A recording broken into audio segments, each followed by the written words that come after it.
This is the secret story of Nutmeg.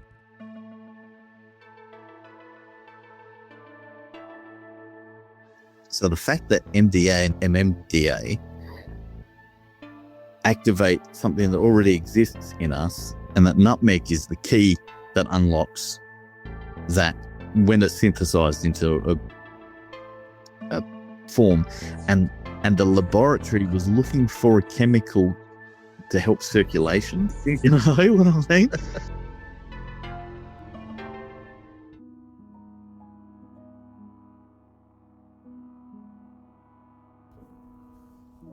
For centuries, the seed of the Myristicin fragrance tree, nutmeg, also known as muscat, has been sought after by people all over the world for its perceived medicinal and magical powers. It has been called the spice of life, or the spice of kings. Thought to have cured the plague, have aphrodisiac qualities, and even cure flatulence, nutmeg was considered a symbol of wealth and status over thousands of years, instigating the birth of capitalism, globalism, and violent genocide and war. But why was this spice really so valuable?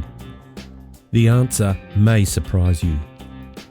Nutmeg's qualities and its story could be just what we need to cure our modern day ailments.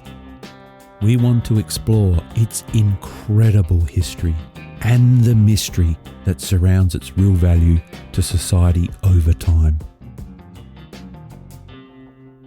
Welcome to the secret story of nutmeg, the mysteries and histories of a seed that shaped the world.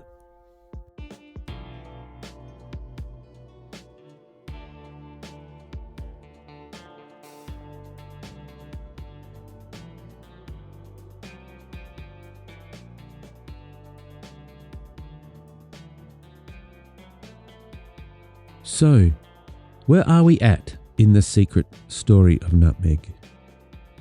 There are so many branches of this story that I feel like I am slightly stuck. Well, not exactly stuck. I have choices. But what should I choose? Last time we went down the altered states rabbit hole.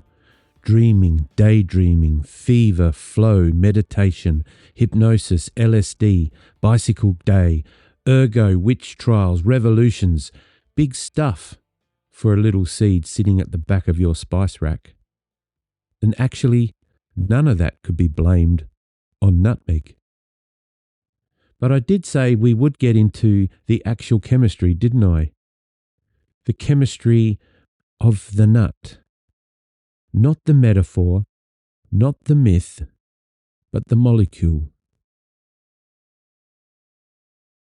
But I feel I've missed a big chunk of the history, and I was reminded of this from a listener who also corrected me on the word digress. I said digress, but I digress. He reminded me that on our timeline, we got to the Isle of Run, which was literally traded with the island of Manhattan, an exchange that saw the Dutch East Indies Company take the total monopoly on the nutmeg trade. And then I stopped.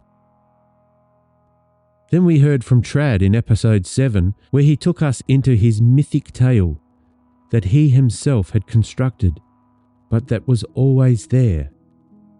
One that he has had time to follow for decades. He knows its logical end. For him, it is a labyrinth in the truest of sense. For me, though, it is a maze. There are branches going down holes that I feel I need to follow, and others, well, I dare not enter, even if they are in Trad's original path. So that period between then and now, where the Dutch held all the nutmeg to themselves, and eventually it becoming nothing of value, we will get there. But first I want to talk about what's in the nut.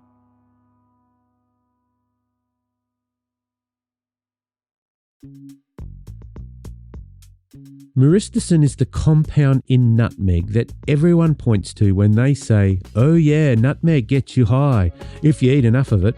It's found in the essential oil of the seed, and structurally, and this is the bit that starts to bend my mind a little, it belongs to a family of compounds called methylenedioxy compounds.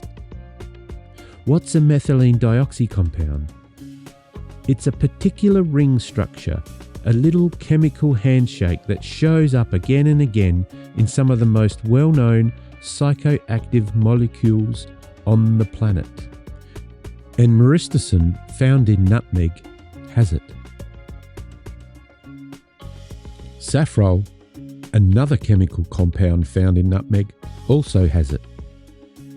And MDA, MMDA, and MDMA, the thing they call ecstasy or molly, the drug that induces feelings of joy and empathy, has it too. Now, I've never had MDMA, and I'm also not a chemist. Trad isn't a chemist either, although he has studied it a bit. I am just an interpreter of the story that Trad has found, and that no one else has yet joined the dots on. But even I can see, when I look at these molecules on paper, they look like cousins. Myristicin, Saffrole, MDMA, MMDA, they look like cousins. Related enough that one can, with a bit of chemical rearranging, become another. I have cousins, 14 or 15 of them to be quite or not quite exact. One of them I feel the same way about. My father is his mother's brother. I feel, although our lives, loves and labours have taken us on slightly different paths, to varying degrees I see huge similarities in our makeup. With some chemical rearranging, we could be the same. And my cousin has done more chemical rearranging than most people I know. Is that the Zeus? That is. How you going? How you going? Everywhere. Yeah, all seeing, all knowing. How you going? Good. It's the Zeus's music you will start to hear more and more in this podcast, especially in the more recent episodes. And of course, this isn't the real Zeus. It's spelt Z-U-E-S. But it is the real Zeus. That's spelt Z-U-E-S. It is the Zeus. Again, I digress. My cuz, the Zeus, was one of the first people I shared this spicy journey with. He was in from the start. But this is the thing. This conversation is my life. I'm thinking this. I'm doing this. I'm living it. I'm connected to this at every moment. Altering consciousness has been a hobby of the Zeus. What are you doing? Mum's like, oh, what have we done to deserve this? I said, Ma, that's nothing. I've tried LSD. I'm on LSD now. Marijuana is the least of our problems. How do we make you stop? And I said, there's no way. I'm hooked. This is it.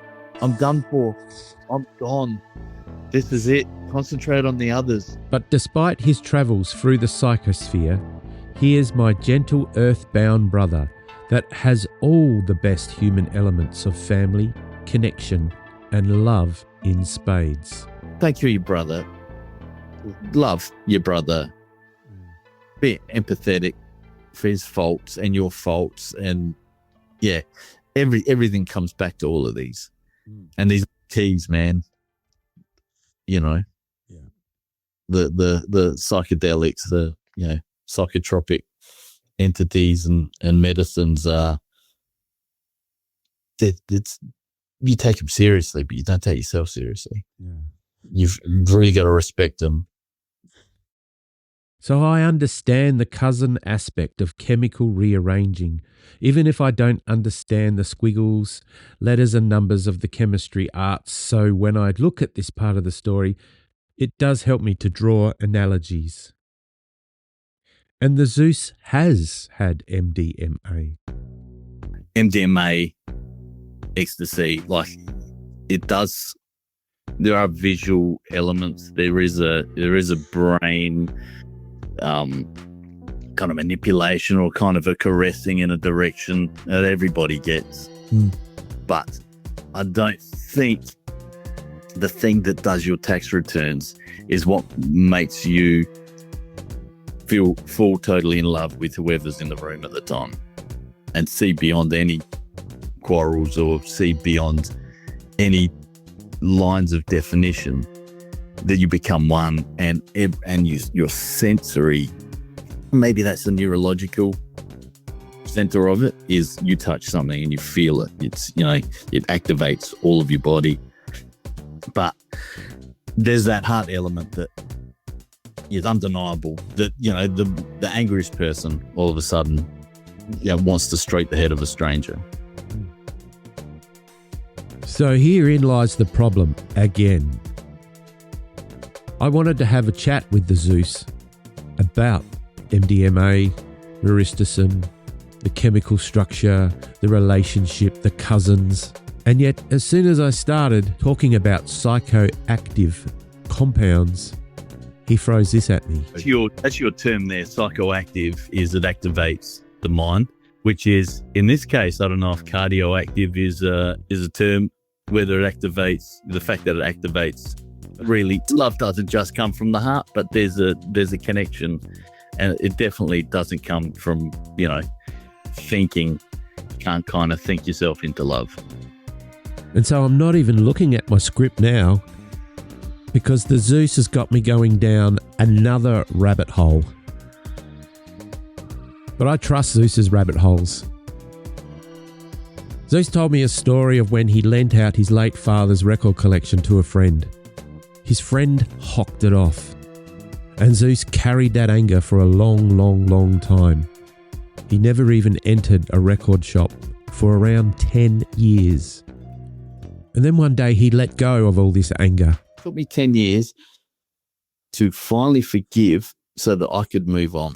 To literally, I stopped and went, enough, that it's done, it's gone. Why are you thinking about this person? Like, this is like you're stuck on this fucking bus.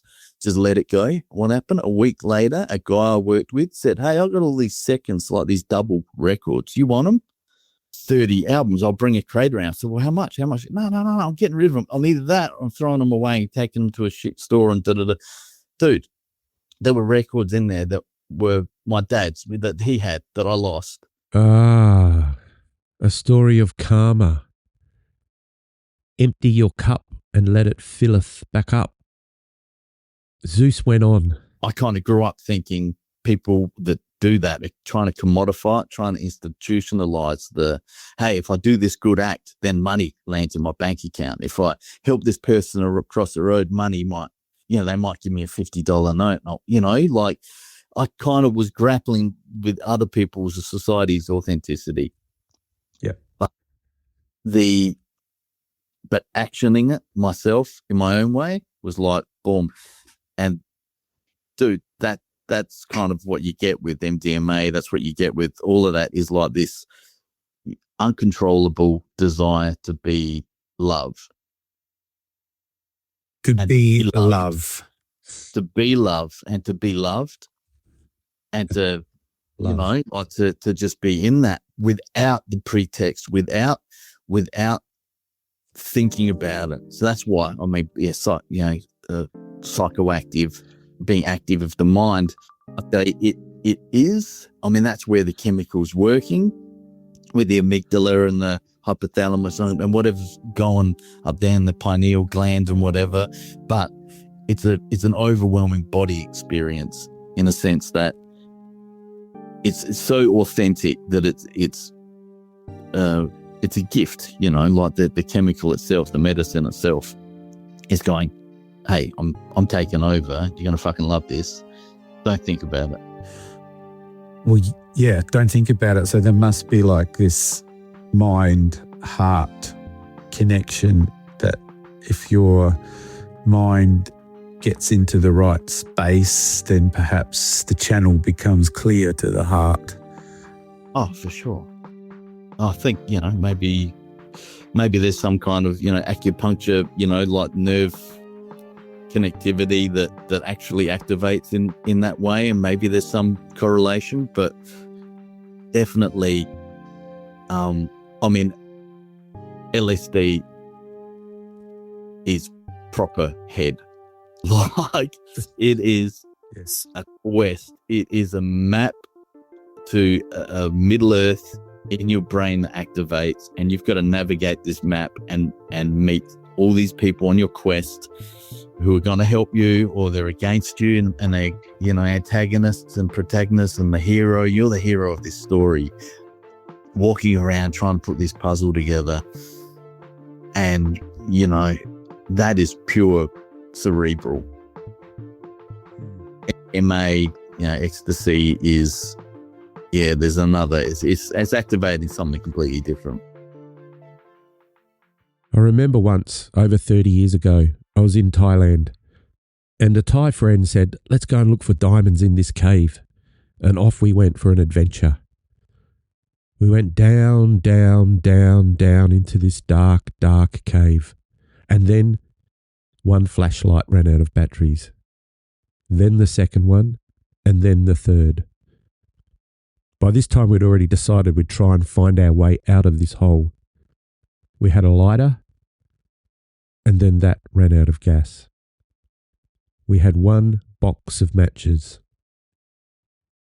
and we lit them one at a time to see further ahead, to try and get out of this hole. When the last match went out, we finally saw a tiny glimpse of light, and we made our way out into the hot afternoon sun. I've thrown my script away completely for this particular episode. I am down the rabbit hole with the Zeus, but I do trust I've got enough matches to get us out. It's unreal that I just bought this book. I didn't just buy it. I've had it for a few months, and it's called The Healing Journey, Pioneering Approaches to Psychedelic Therapy by a bloke called Claudio Naranjo. And I think it was written 1973. Yeah, right. 1973 is the forward is called Probe into Inner Space. Yeah. And it's about basically, pioneering approaches to psychedelic healing, probably psychoactive hearing. And the two drugs that it talks about in here are MDA. That's similar. That's similar. Family. That's the cousin. And MMDA. First chapter of MDA comes from the essential oils contained in nutmeg. So that's been actually synthesized out of the nutmeg. Extracted. And in 73, do we know when the first extractions, like this was LSD 25 came from a Swiss laboratory. So this was like a commercial enterprise. They were looking for creams for sunburn. They were looking for fucking, make your hair follicles recover baldness, and fucking erection gels, and you know what I mean? Someone was looking for a circulation. Zeus, exactly. Circulation. So it accidentally discovered the psychotropic effects of MDA were accidentally discovered by a fellow called G. Allies, who ingested 1.5 milligrams of the chemical for the purpose of assessing its effects on circulation. and he, and his co-workers had to watch him fucking ejaculate against the wall. Yeah. Mate, I don't know if you're Yeah, you can come back to the board meeting tomorrow. Yeah. Discuss. So it says in this chapter at the beginning, as is the case with MMDA, MDA has not been found in nature, right? Yeah. But it is obtained from the animation of myristicin. Saffrole, which is the other chemical in it. Yeah. The hypothesis has been put forward that both MMDA and MDA might be produced in the body by animation of their parent compounds. So actually in our body, it gets produced, which would in turn explain the subjective effects of nutmeg already acknowledged in the Ayurveda, where it is designated as a Mada Shaunda, or narcotic fruit. Yeah. Narcotic. That's in the Ayurveda, which is thousands of years old, isn't it? You've heard of that. Yeah. So something happens in our body to produce those compounds when we ingest saffrole or myristicin. That's the hypothesis. And then they try and make. I just don't know enough about chemistry. Which is what generally is what happens with medicines and poisons. It kind of activates that's already in there. So ayahuasca activates the pineal gland, which contains chemical dimethyltryptamine, which is DMT. So you're unlocking it. It's already there. It's already there. So you're unlocking something that we've all got. The animals have got it. And plants like the acacia, the wattle plant. Yes. Contains the key also that unlocks it. So the fact that MDA and MMDA activate something that already exists in us, and that nutmeg is the key that unlocks that when it's synthesized into a form, and the laboratory was looking for a chemical to help circulation. Yeah. Cardioactive. You know what I mean? So the fact that they were looking, so what do they know about chemicals that work for circulation? Like, what is it? I wonder what a general list is that says, oh, this is what we ended up with is, aspirin. It's a circulation thing. But this is also works in the same way. You wonder how does aspirin work? How does that go into the stomach and activate what it needs to activate in the same way that the chemicals from nutmeg work? Yeah, it's interesting, man. So we have this nut that has these chemical compounds in it. A nut that led to the age of discovery. Was this a reason as to why the nutmeg was so sought after? Trad believes it was. I mean, I literally have a book in my hands, as I was explaining to the Zeus, called The Healing Journey by Claudio Naranjo. Pioneering approaches to psychedelic therapy. And it literally says on the pages of the cousin drugs to MDMA that we have MDA, an animation product of saffrole, which is in nutmeg, and MMDA, which is another drug obtained from the animation of myristicin, also in nutmeg. Both of these drugs were used in the very early days of psychotherapy, and I find it really interesting that both of these drugs had their origins coming out of nutmeg. But I can't find MDMA having a direct relationship with nutmeg. But it is a cousin. I know I've totally gone off track in this episode, but somehow I think it's actually more on song than what I actually wrote. I didn't know which way to go or what to choose once I started recording this. And in the end, I trusted my gut. I digressed and I went with the flow. It's almost as if I chose the Zeus's mantra. And I keep thinking about the fact that, like, when you also, I mean, this is two unrelated, but actually very connected things. And you said you're on ayahuasca and you met your something or other, and my demon. Your demon, and you had a you had a mantra or something. Yeah. What was it? Tell me. Choose love. Choose love. Choose love. Yeah, which kind of disappointed my demon to begin with, but subdued the demon in like serpent form to just hover, like hang out with me and go the full trip with me. And that's become every situation is a choice.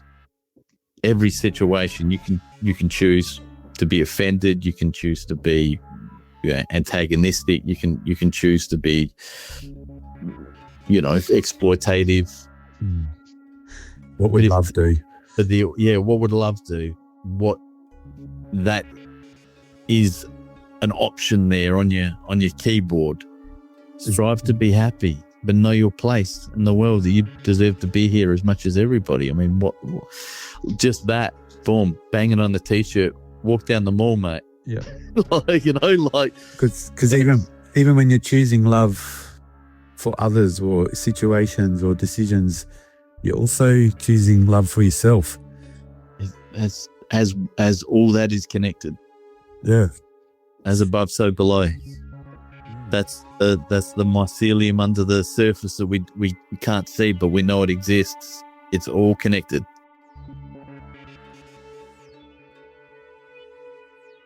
Yes, it is. And this is the secret story of Nutmeg.